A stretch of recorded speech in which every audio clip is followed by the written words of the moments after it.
Let's be honest, people don't like lawsuits, and most people don't like when lawsuits are pursued.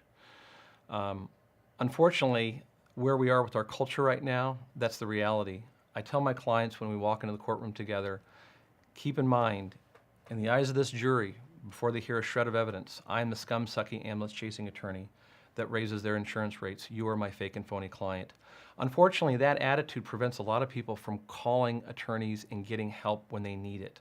More unfortunately, the insurance industry has a lock on this area in terms of making people feel guilty for actually asserting their rights.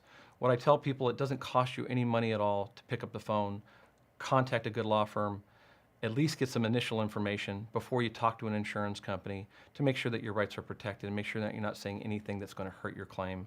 What people shouldn't do, though, is merely because our society doesn't necessarily like personal injury lawsuits, just because, to be quite frank with you, a lot of propaganda is thrown at the public by those folks that don't want good jury verdicts, the insurance industry, Chamber of Commerce.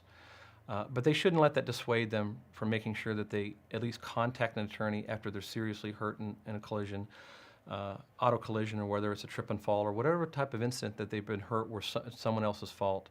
It's important that they make sure that their rights are protected. And the only way they're going to do that is to have the balance of power equal in terms of getting someone on their side, or at least talking to somebody about what their rights are. Call an attorney if you're hurt.